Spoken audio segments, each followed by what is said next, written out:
Bonsoir et bienvenue à une autre émission, ici VE2CQ. Cordial bienvenue à tous les amateurs de radio. Ce soir, nous parlerons d'un sujet très intéressant, le VHF et le UHF. Notre invité, que nous retrouvons dans un instant, VE2 Fox Victoire Yankee, l'ami Yvan. Alors, à tantôt après la pause.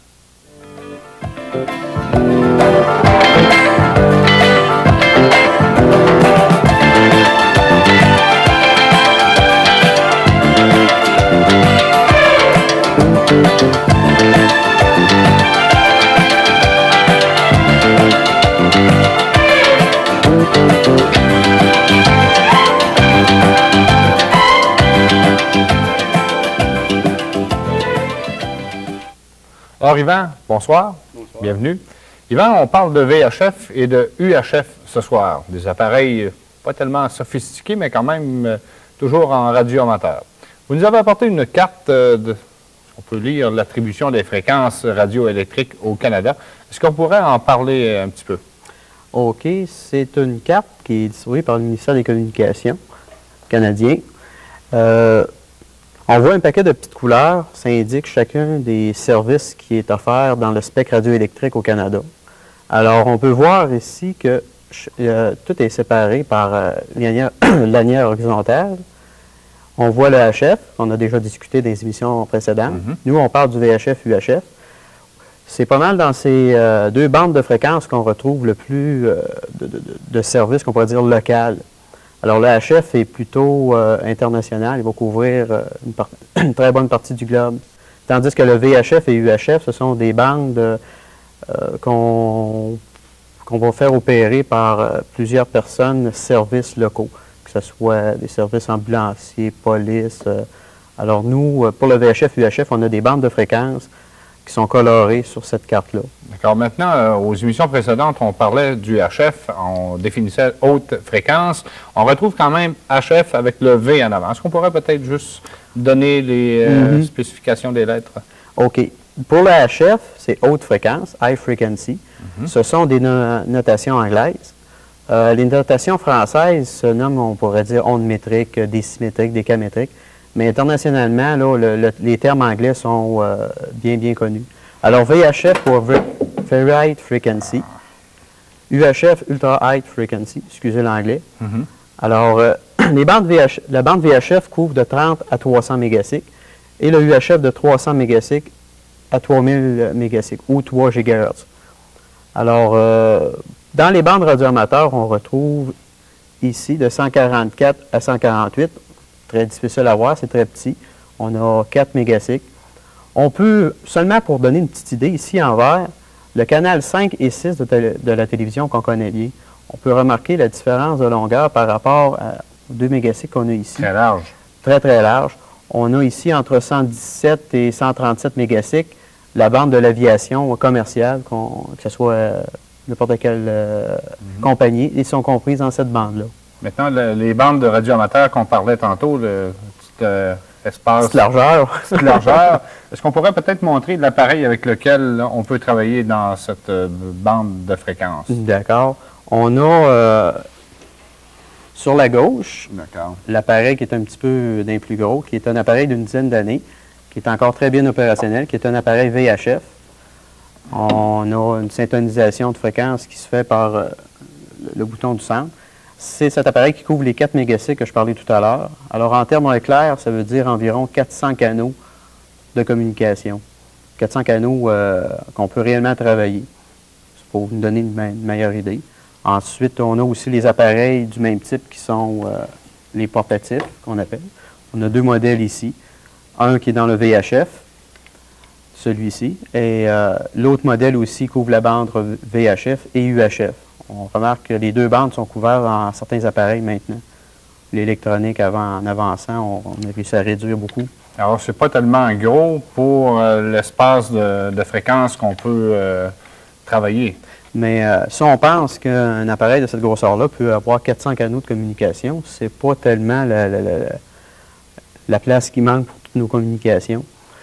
On fait des communications vocales, on peut faire des communications par data avec un appareil comme on a sur la table aussi, une petite boîte beige. Cette boîte-là nous permet de brancher sur un appareil. Entre autres, moi, je l'ai branché sur le plus gros que je me sers. Et puis, on peut s'échanger des communications avec l'aide d'un simple terminal. Maintenant, ça sert à quoi si on parle d'échanger différentes communications? Est-ce que ça veut dire qu'à ce moment-là, la radio amateur, c'est quand même mis de côté un petit peu? Ça reste toujours en radio amateur? Non. Ce qui est intéressant du point de vue radio amateur, c'est qu'on peut couvrir beaucoup de modes différents, que ce soit la phonie, la parole comme on fait présentement. Ça peut être l'information de data. Ça peut être l'information vidéo, de télévision. Ensuite, il y a des modes comme le télétype, qui était très employé, qui est encore très employé dans plusieurs points de vue commerciaux. Côté radioamateur, on peut en faire aussi. Si on parle seulement de satellites de radioamateurs, les radioamateurs ont des satellites qui gravitent autour du globe. Et quelle est l'utilité exactement de ça? Du point de vue VHF, UHF, les satellites fonctionnent dans la majorité de ces 2 bandes-là.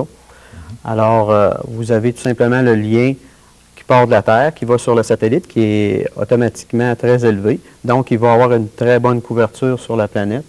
Et puis, ce qui est intéressant, c'est que la personne qui travaille avec son VHF, qui couvre une distance qu'on pourrait dire locale, 30 à 50 km, avec le satellite, se voit augmenter de beaucoup le rayon d'action, ce qui permet réellement des communications d'un pays à l'autre. Présentement, le problème, c'est pas un problème, c'est qu'au début aussi, les satellites ont des orbites qui sont elliptiques ou polaires. Alors, en termes simples, c'est qu'ils vont faire plusieurs tours, plusieurs fois passer au-dessus de notre tête dans la même journée. Le désagrément, c'est qu'au moment que le satellite approche de l'endroit où on est, il faut que nos antennes soient très bien dirigées et puis qu'on puisse le suivre lorsqu'il nous passe au-dessus de la tête ou à l'horizon, selon le cas. Ça demande une bonne précision. Aujourd'hui, il y a des ordinateurs avec certains programmes qui nous permettent d'avoir un meilleur suivi du satellite comme tel. Ensuite de ça, le satellite qui resterait idéalement sans bouger dans le ciel, la télévision opère avec ces satellites-là qui sont sur des orbites géostationnaires. Donc, par rapport à nous, ils nous paraissent comme une étoile, toujours au même endroit. C'est peut-être l'idéal, mais pour les radioamateurs, on s'en vient vers un mode similaire. D'accord. Maintenant, on parlait d'appareils radioamateurs tantôt. Il y a un clavier là-dessus. On sait que les radioamateurs peuvent faire des communications téléphoniques avec ça, Yvan. C'est une possibilité. Le radioamateur n'est pas branché directement dans cette optique-là. C'est un service qui est offert. C'est seulement l'utilisateur dans son véhicule qui peut faire un raccordement téléphonique, qui est aussi connu sous le terme autopatch ou phone patch. Ça nous permet de nous déprendre, de nous aider. C'est tout simplement pour des communications personnelles et non commerciales. Il y a d'autres systèmes comme le téléphone cellulaire qui sont directement spécifiques à ça, oui. Mais c'est très intéressant. C'est surtout du point de vue bricolage. Il faut dire qu'anciennement, la licence radioamateur, le terme était expérimental. Et puis, je pense qu'il y en a plusieurs qui sont demeurés avec cette idée-là et expérimentent beaucoup. Il y en a qui sont quand même devenus des experts à un moment donné en radio amateur, toujours en élaborant sur des différentes bandes de fréquences également, comme on a vu tantôt au tableau. Yvan, on peut parler des communications en mode AM et FM. L'appareil qu'on a parlé tantôt, qu'on a montré aux téléspectateurs, c'est du FM. Est-ce qu'on pourrait peut-être en parler un petit peu plus? La communication FM est très populaire à cause de sa bonne, du point de vue auditif, là, sa bonne qualité. On pourrait dire quasiment high-five. Alors, tout à l'heure, j'expliquais 400 canaux. C'est 400 canaux FM en ayant une qualité moyenne qui est supérieure à du AM qu'on a l'habitude de connaître et quand même inférieur au FM broadcast, ou FM de radiodiffusion connu. Ensuite, le AM est très, très peu employé parce que c'est une bande de fréquence, c'est un type de transmission, je m'excuse, là, qui est plus sensible au bruit. C'est assez, on pourrait dire, déplacé du point de vue radioamateur. On s'en sert, moi je pense que j'ai entendu une communication depuis 10 ans en AM, puis c'était deux types qui voulaient faire la différence de qualité tout simplement. Ensuite, ce qui est arrivé, c'est qu'on a pris un à côté du AM, en AM modifié qu'on a appelé le SSB, Single Sideband, bande latérale unique en bon français. Et puis à ce moment-là, ça nous a permis réellement de faire des communications plus stables.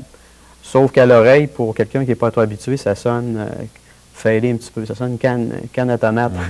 Alors, ce qu'on peut dire, c'est que quand même la différence peut se faire, là, pour aller... pas vulgaire, mais on peut dire une télévision en noir et l'autre en couleur. C'est la différence du AM et du FM. Oui, c'est une bonne comparaison. La même chose que la canne. Alors, si on poursuit quand même, on a un autre appareil ici.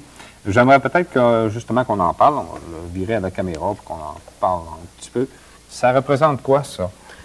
Celui-là, c'est un appareil récepteur, un balayeur de fréquence, bien connu aussi sous le terme scanner. Scanner. Alors, cet appareil-là est un clavier numérique. On entre directement la fréquence et puis on peut la mettre dans une mémoire, cette fréquence-là. Il a aussi la possibilité de scanner ces fréquences. Alors, il les fait une à la suite de l'autre. Et puis, s'il y a une communication qui se produit sur une des fréquences éternisées, il va arrêter et nous permettre d'écouter la communication. C'est un appareil d'écoute qui est, je trouve, très pratique parce qu'à un moment donné, s'il y a une activité qui se passe sur une fréquence quelconque, on la syntonise et puis le tour est joué.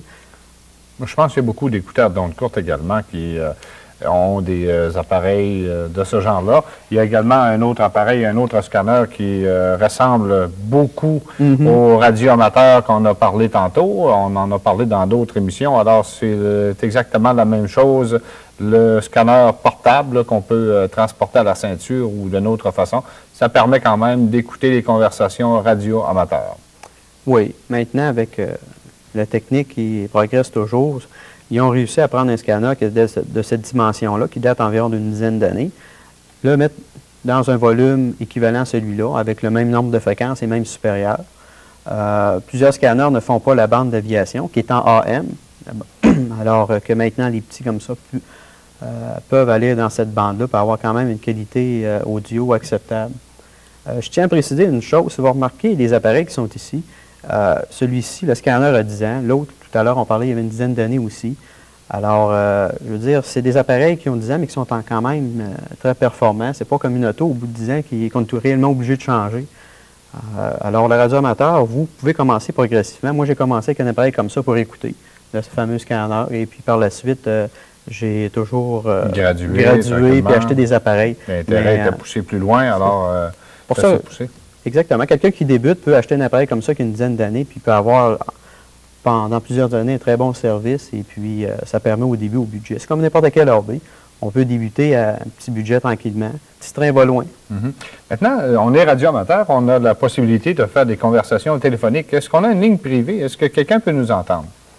OK. Toute communication qui se fait sur des fréquences radio peut être écoutée, malgré qu'on a plusieurs qui disent « j'ai une ligne privée », tout ça. D'accord, il peut être tout seul sur sa fréquence qui est assignée par le ministère des Communications. Par contre, toute personne équipée de récepteurs qui va couvrir cette gamme de fréquences-là va pouvoir l'entendre. Du point de vue radioamateur, on doit, d'après la loi, opérer en langage clair. Ça veut dire qu'on ne peut pas opérer en code. Alors, on ne peut pas avoir de brouillard ou autre. Et puis, les fréquences radioamateurs n'appartiennent pas à un club précis ou à un radioamateur en particulier. C'est réellement la communauté. Et puis, la gamme de fréquences est utilisée par plusieurs personnes. Sans que ce soit qui que ce soit, là, c'est là pour tout le monde. Exact. Maintenant, on parle de petits appareils beige qu'on a vu sur la table tantôt. J'aimerais peut-être qu'on s'étende un peu plus sur le sujet. C'est beau, c'est une belle petite boîte. Ça nous sert à quoi? Est-ce que ça marche, ça fonctionne avec un ordinateur? Ça vous permet de faire quoi exactement, ce genre d'appareil? C'est une communication de données, de data. Dans ce cas-là, ici, c'est un protocole de transmission par paquet. Alors, chaque paquet d'informations est transmis. Ce paquet-là vient tout simplement d'un terminal, d'un ordinateur avec lequel on a un programme de terminal, comme un simple modem. Cet appareil-là, c'est un modem qu'on pourrait dire peut-être intelligent, vu que c'est lui qui va ramasser l'information en petits paquets et l'envoyer au destinataire. Le destinataire va lui envoyer une confirmation qu'il a bien reçu le paquet sans qu'il y ait d'erreur. Il y a des termes, il y a des protocoles pour calculer s'il n'y a pas eu d'erreur. Alors, c'est pas mal l'avenir du point de vue communication, que ce soit radio-amateur ou commercial. C'est réellement l'avenir dans le sens qu'on va pouvoir acheminer beaucoup de possibilités. J'ai des textes, à un moment donné, des pages écrites par des radio-amateurs dans des babillards. On va au babillard, on va sortir l'information qu'on désire, et puis après ça, on peut le faire imprimer si on le désire, selon le système informatique. Maintenant, si on veut être visuel un petit peu, je veux dire, cet appareil-là se place sur un appareil HF. Oui. Hein? Avec l'écran, ça prend, ou VHF également, ça prend l'écran cathodique, ça prend l'ordinateur. Peut-être que tu nous en parles juste un petit peu pour donner l'ensemble du fonctionnement. Vous avez besoin de l'émetteur, que ce soit un VHF ou un HF côté international. Et puis, cet appareil-là fait tout simplement l'interface entre votre ordinateur et l'appareil. La plupart des radioamateurs, comme plusieurs personnes, ont un ordinateur. Et puis, on le branche cet appareil-là entre notre radio qu'on possède déjà. Alors, c'est quand même assez simple d'opération. Au début, on a plusieurs commandes à apprendre, comme n'importe quel système informatique au début. Mais ça travaille. Moi, je trouve ça fantastique. C'est réellement un mode en pleine évolution. Et puis, plus ça va, plus il y a de stations relais pour relayer ces informations-là. On peut, à travers l'Amérique du Nord, facilement s'envoyer des messages et puis avoir une certaine autonomie du point de vue communication. Je trouve ça, c'est différé un petit peu, on va dire, parce qu'on envoie le message puis on n'a pas la confirmation immédiatement, mais les relais s'acheminent le message en question, puis la personne à l'autre bout va nous répondre. C'est très, très intéressant. Alors, c'est la nouvelle forme de radio amateur, et puis, comme tu disais tantôt, ça s'en vient très à la mode, très à la vogue. Ils vont emporter plusieurs antennes. On pourrait peut-être parler de différentes antennes qui vont avec les différents appareils. C'est beau, on voit ça sur un véhicule automobile. Le monde pense que c'est un radio-téléphone genre cellulaire. On en a fait la différence plus ou moins dans d'autres émissions. On pourrait peut-être regarder les antennes que tu nous as apportées ce soir et puis en élaborer un petit peu plus. D'accord. Alors, j'ai justement cette belle petite antenne. On va voir ma belle petite antenne. Ça se place. Ça, c'est ce qu'on voit le plus régulièrement là, depuis un bon bout de temps sur les véhicules automobiles. Ça sert à quoi, là? Celle-ci, c'est une antenne qui opère dans les bandes de fréquence d'environ 850 mégacycles. Alors, il y a le téléphone cellulaire qui l'opère de beaucoup. C'est dans cette bande de fréquence-là. Ce qui fait qu'elle est très populaire, c'est que cette antenne-là est collée dans le pare-brise. Alors, quand la personne décide de changer de véhicule, on va tout simplement décoller l'antenne et puis elle part avec son auto usagé, revient avec une auto neuve sans qu'il y ait de bruit sur le toit. C'est l'avantage. Puis, on travaille dans quelle bande de fréquence? Autour de 800, on la voit sur la carte? C'est autour de 850 mégacycles. C'est dans le UHF. Et ici, on a de 806 à 890, qui est de couleur pour la télévision connue. Sauf que lorsque le téléphone cellulaire est apparu, ils ont pris les canaux 70 à 83 de télévision connue. Alors, cette bande de canaux de télévision-là a été enlevée, fractionnée, parce que présentement, si vous remarquez, les nouveaux appareils de télévision ont 69 canaux maximum. Alors, la bande de fréquence qui était amputée sert spécifiquement au téléphone cellulaire. Et puis, ces antennes-là sont à 95 pour les systèmes cellulaires. J'en ai une grande ici. Extraordinaire. Est-ce que ça équivaut à la bande de fréquence sur la carte? Oui, bien, cette antenne-là est une antenne UHF qui devrait théoriquement avoir 6 pouces, mais c'est un genre de bobinement et qui est recouvert par un cil de plastique. Ça a l'avantage que lorsque c'est sur un appareil VHF qu'on a sur ou UHF qui est accroché à notre ceinture, qu'on n'est pas toujours pris avec l'antenne. Alors, c'est flexible également. Oui, c'est flexible jusqu'à un certain point, mais quand même assez solide aussi. D'accord. C'est le même genre d'antenne, ou à peu près, là, qu'on retrouve sur l'appareil ici. C'est flexible, c'est plaisant. Est-ce qu'on peut enlever celle-là et puis placer l'autre sur l'appareil? Ça fait exactement la même chose. L'antenne que vous venez d'enlever, elle a environ 6-7 pouces pour la bande du VHF. Celle-ci, ça serait pour la bande UHF On voit un petit peu la différence de fréquence. Là, on met de la différence. On voit que c'est réellement pas la même longueur d'onde. Exactement. Mais c'est très, très pratique. En tout cas, plusieurs services qui servent des antennes de cette longueur-là. D'accord. C'est ce qui veut dire que c'est la même chose avec l'antenne que l'on possède ici. Exactement. Les deux antennes que vous avez présentement, ça, c'est l'antenne de base qui mesure environ 18 ou 19 pouces. Là. Et celle qui est en caoutchouc, qui était bobinée, qu'on appelle une antenne Heliflex. Alors, si on l'étirait, la différence ne serait pas tellement... Ben là, elle s'étirait plus longue, là, mais je veux dire, physiquement, électroniquement, elle a la même longueur. La même longueur. Alors, elle travaille dans les mêmes sphères de fréquence. Est-ce qu'on peut parler bien loin avec ces genres d'appareils-là? Si on prend un appareil portatif comme celui-là, de portatif à portatif, on va peut-être faire 2-3 km, 2-3 000. Ça va réellement dépendre des obstacles qu'on va avoir entre les deux appareils. Si vous avez une bonne montagne, ben ça n'ira pas très, très loin. Par contre, si on a deux appareils mobiles avec une puissance un petit peu plus élevée, on va peut-être faire une dizaine de kilomètres. C'est surtout en VHF et UHF, ces deux bandes de fréquences qui sont très affectées par les obstacles physiques, qui est beaucoup moins le cas pour l'onde courte, le HF. Ces deux bandes de fréquences-là, par contre, on a solutionné le problème d'une manière. Aujourd'hui, à 90 % des communications se font dans ce domaine-là.